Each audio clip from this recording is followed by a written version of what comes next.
रामपुर नाम के एक छोटे से गांव में मोहन नाम का एक गरीब लड़का रहता था। उसके परिवार में उसके साथ उसके बूढ़े माता पिता रहते थे। सोहन का परिवार बहुत ही गरीब था। उनके पास ना तो कोई जमीन थी, नहीं खाने के लिए कोई साधन था। सोहन दिन भर मजदूरी करता और उससे जो कुछ भी कमा पाता उसी से अपने पूरे परिवार का पेट भर लेता। यह देखकर सोहन के माता पिता बहुत दुखी होते। हमारे पास ना अपना घर है और ना ही अपनी कोई जमीन। हमारा बेटा दिन भर दूसरों के खेतों में मजदूरी करता है और उसके बदले भी उसे बहुत कम पैसे मिलते हैं। हम दोनों अपने बेटे पर बोझ बन रहे हैं। परेशान मत हो रीमा, हमारा बेटा बहुत मेहनती है, भगवान सब देख रहा है। सोहन ने कभी किसी के साथ गलत नहीं किया, वह ईमानदारी से मेहनत करता है। उसने बचपन से बहुत परेशानियां देखी है पर उसने कभी हार नहीं मानी। एक दिन हमारा बेटा भी बहुत धन कमाएगा और उसकी सारी परेशानियां दूर हो जाएंगी। सोहन हमेशा सोचता था कि आज भले ही उसकी किस्मत उसका साथ ना दे रही हो, पर उसे यकीन था कि अगर वह मेहनत करता रहेगा तो एक दिन उसका भाग्य भी बदलेगा और उसकी सारी परेशानियां खत्म हो जाएंगी। एक दिन सोहन लालाराम जमींदार के खेत पर काम कर रहा था। लालाराम पास के एक पेड़ के नीचे बैठा था। सोहन अपने काम में लगा हुआ था। तभी उसने देखा कि लालाराम बहुत ही उदास है और गहरी चिंता में डूबा हुआ है।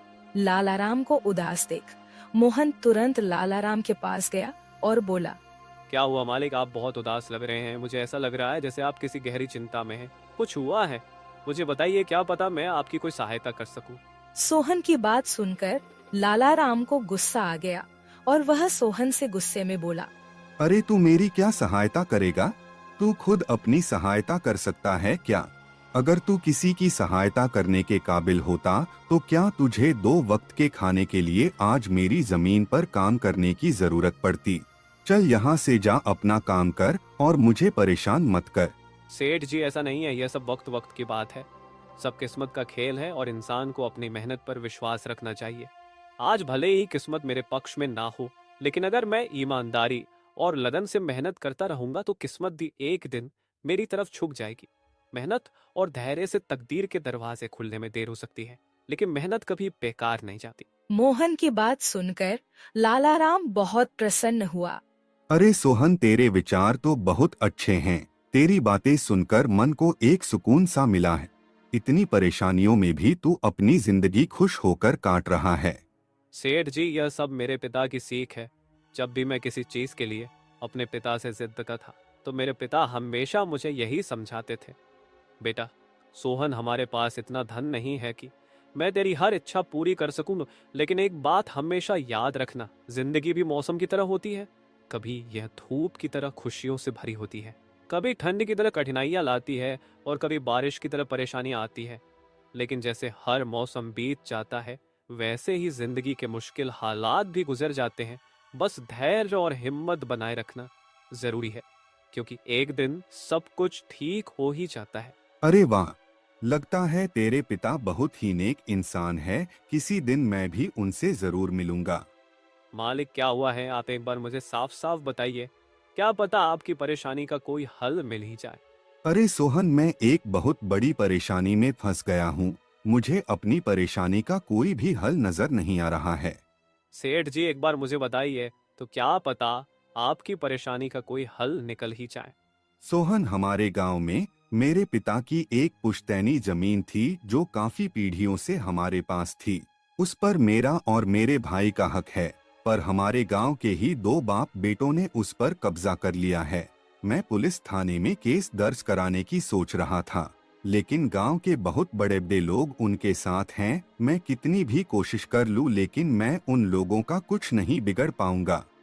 अब तो उन लोगों ने उस जमीन पर खेती भी शुरू कर दी। मेरे पिता की पुश्तैनी जमीन मेरे हाथों से छीनी जा रही है, इसलिए मैं बहुत परेशान हूँ। मुझे समझ नहीं आ रहा मैं अब क्या करूँ। आप सही कह रहे हैं सेठ जी, अगर आप कानून का सहारा लेकर भी अपनी जमीन को वापस लेने की कोशिश करेंगे तो भी आप उनका कुछ नहीं कर पाएंगे। हाँ सोहन, अब तू ही बता, मैं अब क्या करूँ? मैं तो सोच सोच कर परेशान हो गया हूँ। मेरी पुश्तैनी जमीन छीनी जा रही है और मैं कुछ भी नहीं कर पा रहा। सोहन ने कुछ देर सोचा और कहा, मालिक आप चिंता मत कीजिए, हर परेशानी का कोई ना कोई हल जरूर होता है। अगर आप चाहे तो एक तरीका है जिससे आप अपनी जमीन वापस पा सकते हैं। अगर ऐसा कोई तरीका है तो जल्दी बताओ सोहन, वह क्या तरीका है? सोहन ने लाला राम को अपनी सारी तरकीब पूरी तरह समझा दी। तरकीब सुनकर लाला राम मोहन से कहता है, अरे वाह सोहन, तू तो बहुत समझदार है, तूने तो बहुत अच्छी तरकीब बताई है। ऐसे तो मेरी जमीन मुझे जरूर मिल जाएगी, मैं तुझसे वादा करता हूँ। अगर तेरी यह योजना सफल हुई तो मैं अपनी जमीन का एक हिस्सा तेरे नाम कर दूंगा। अरे मालिक आप ऐसा क्यों कह रहे हैं? आप मेरे मालिक हैं, आपकी वजह से मुझे अपने घर के लिए 2 वक्त का खाना मिल जाता है। आपकी मदद करना तो मेरा फर्ज है, मुझे आपकी जमीन नहीं चाहिए, ठीक है? सोहन तुम बहुत नेक इंसान हो, कल से तुम इस काम पर लग जाओ। सोहन फिर से खेत में अपने काम पर लग जाता है।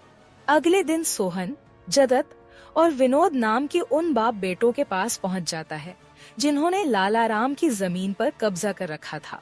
नमस्कार सेठ जी, मैं यहाँ से गुजर रहा था तो पास के लोगों ने बताया कि आपके यहाँ काम के लिए मजदूर की जरूरत है।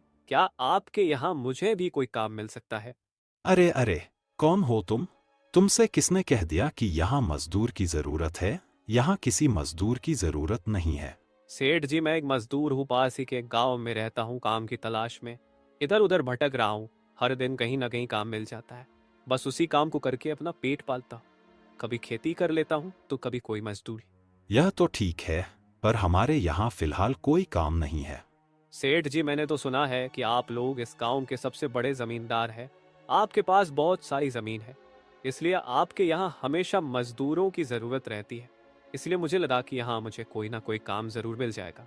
अरे भाई, मैंने कहा ना, यहाँ किसी भी मजदूर की जरूरत नहीं है। इसका मतलब लाला राम सेठ आपके बारे में सही कह रहे थे? लाला राम ने हमारे बारे में क्या कहा? अरे कुछ नहीं सेठ जी, चलिए तो मैं चलता हूँ। सेठ जी आपके यहाँ तो कोई काम नहीं है, मैं अपने लिए कहीं और कोई काम देख लेता हूँ। सोहन वहाँ से जाने लगता है।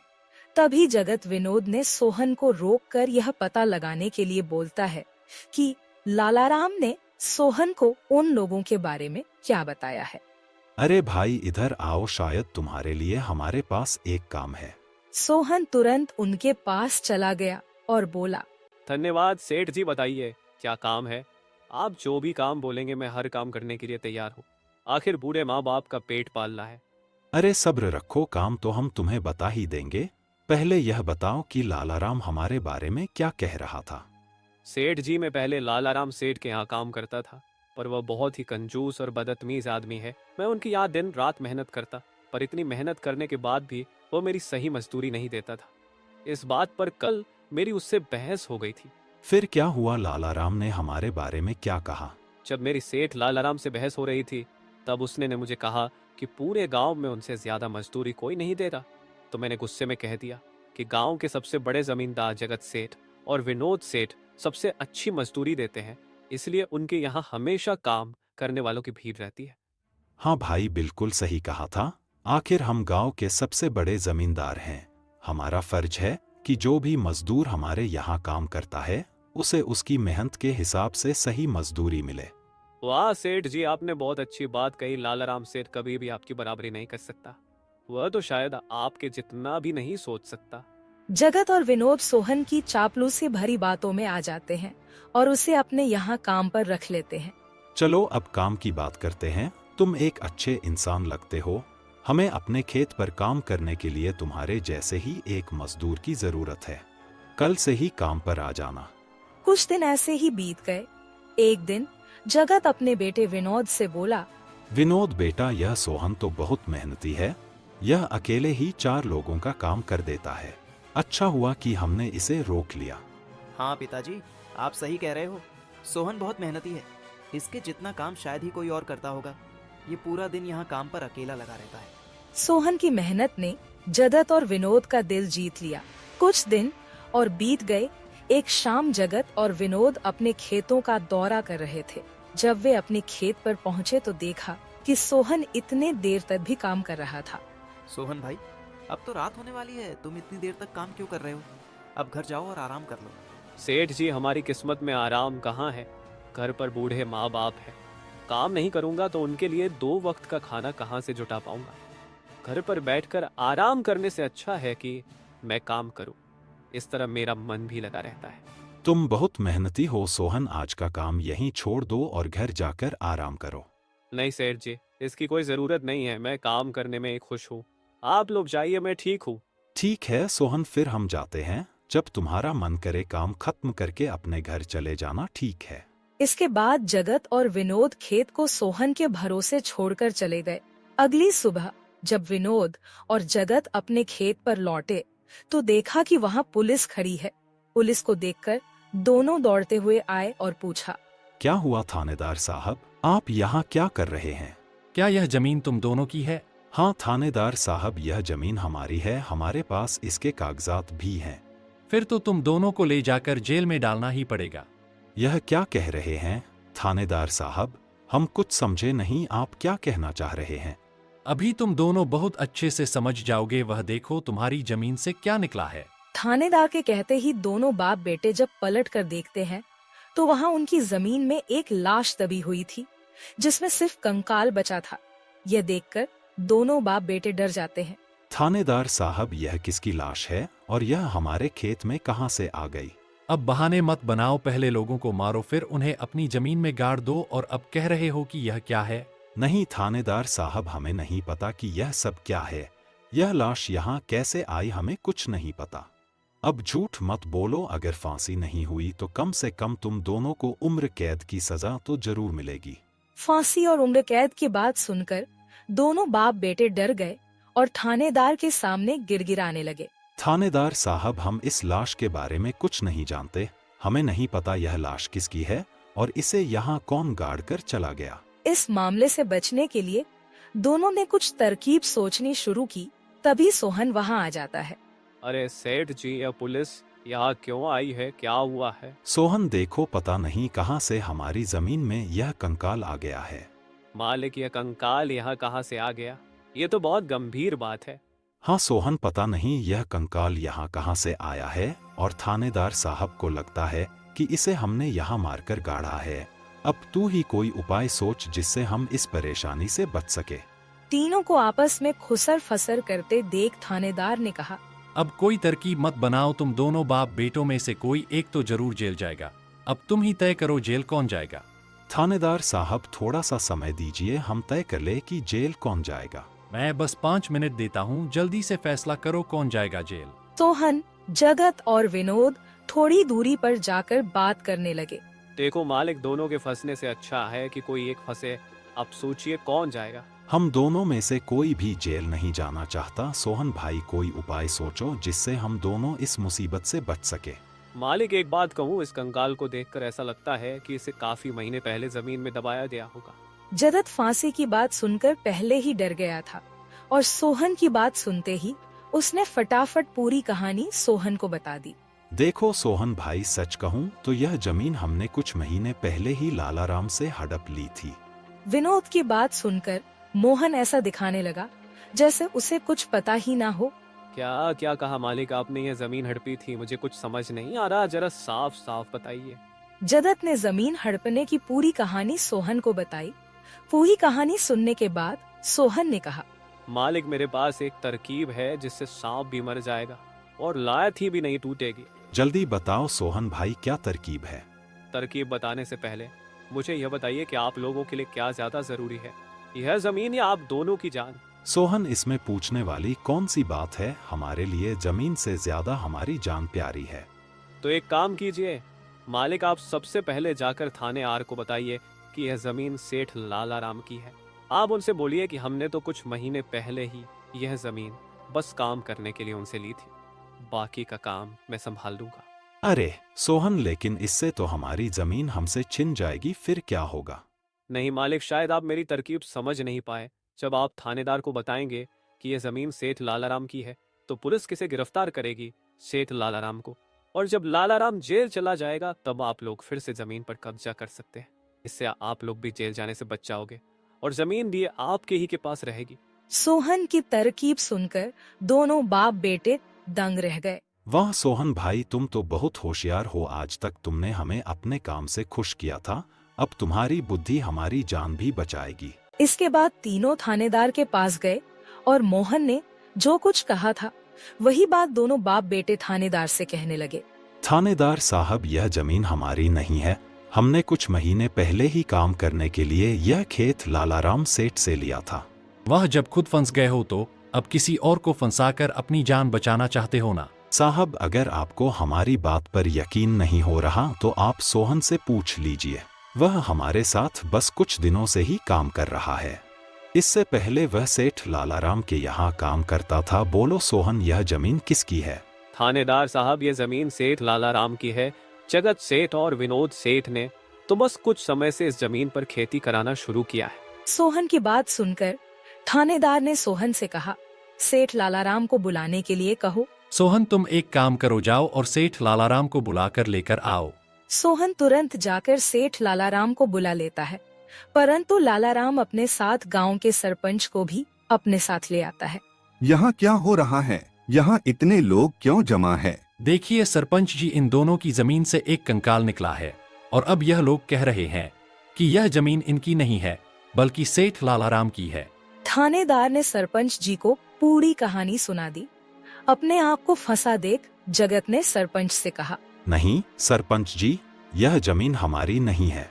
हम यहाँ बस कुछ समय से काम कर रहे हैं। आप हमारे मजदूर मोहन से पूछ लीजिए। हाँ थानेदार साहब, यह जमीन सेठ लालाराम की है। मैं कैसे मान लूं कि यह जमीन लालाराम की है? हमारे यहाँ का थानेदार तो कह रहा था कि इस जमीन पर कोई केस चल रहा है और इस जमीन पर तुम्हारा कब्जा था, और अब तुम कह रहे हो कि यह जमीन लालाराम की है। नहीं साहब, हमने लालाराम के साथ धोखा किया था।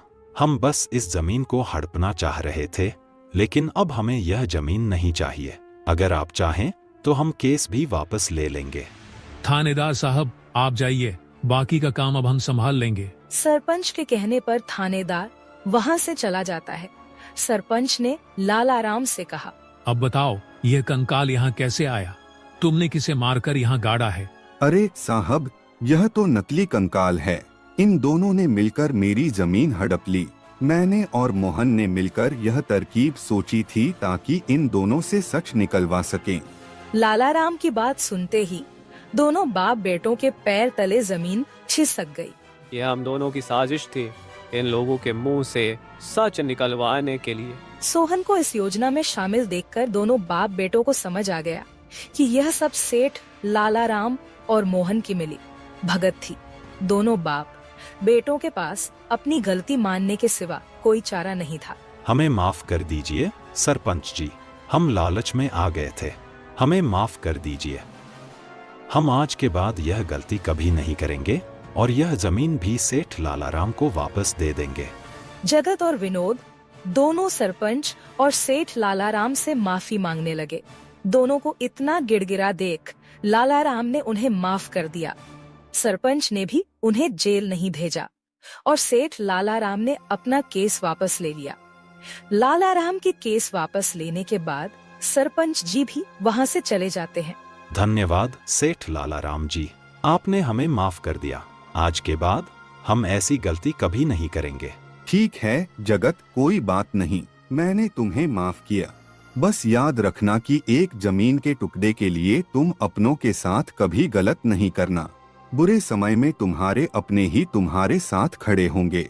जमीन का क्या है, कभी मेरी तो कभी तुम्हारी। आखिर में सेठ लालाराम ने सोहन को जमीन का एक हिस्सा दे दिया और उसे जमीन का मालिक बना दिया। सोहन, जैसा कि मैंने वादा किया था, जिस जमीन पर तुम काम कर रहे थे, आज से वह जमीन तुम्हारी है और अब तुम उसके मालिक हो। नहीं मालिक, इसकी कोई जरूरत नहीं है। याद करो सोहन, तुमने मुझसे क्या कहा था? बस मेहनत करते रहो, एक दिन तकदीर का दरवाजा जरूर खुलेगा। तो समझो तुम्हारी तकदीर का दरवाजा खुल चुका है और अब तुम भी जमीन के मालिक हो। अब से तुम्हें किसी और के यहाँ काम करने की जरूरत नहीं पड़ेगी।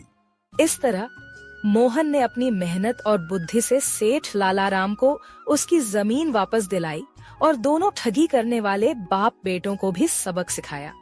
इस तरह मोहन ने अपनी मेहनत और चतुराई की मदद से अपनी फूटी किस्मत बदल दी और अब वह भी एक बड़ी जमीन का मालिक बन गया था।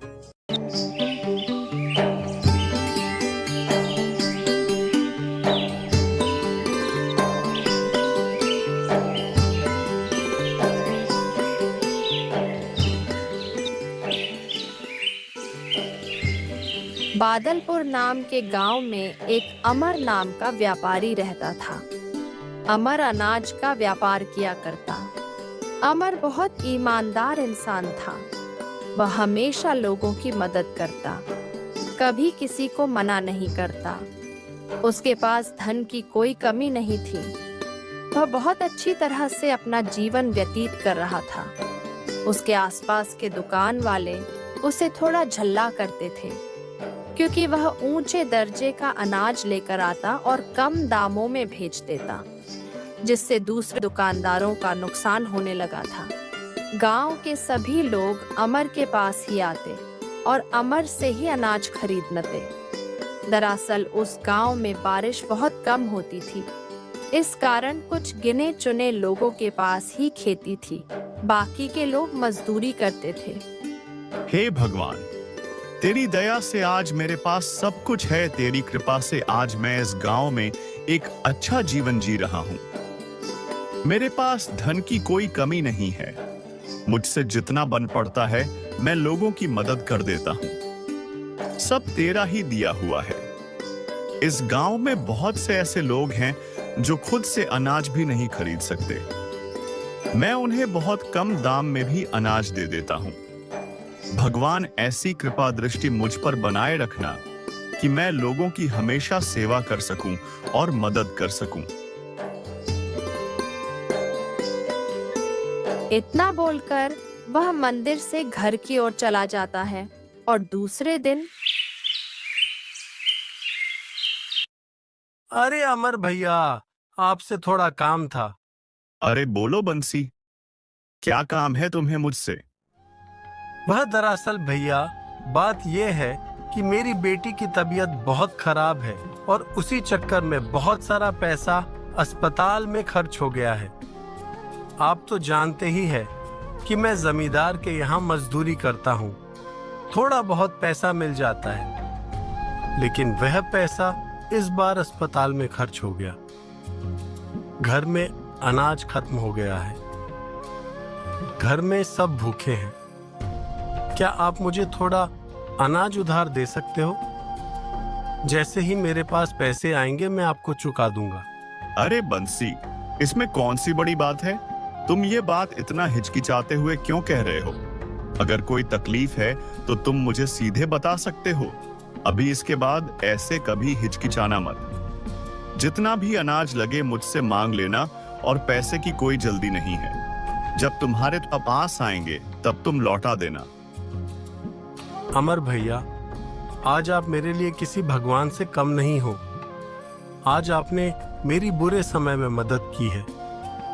मैंने दूसरे दुकानदारों से भी अनाज मांगा, पर उन्होंने मुझे धक्के मार के बाहर भगा दिया। किसी ने मेरी परवाह नहीं की।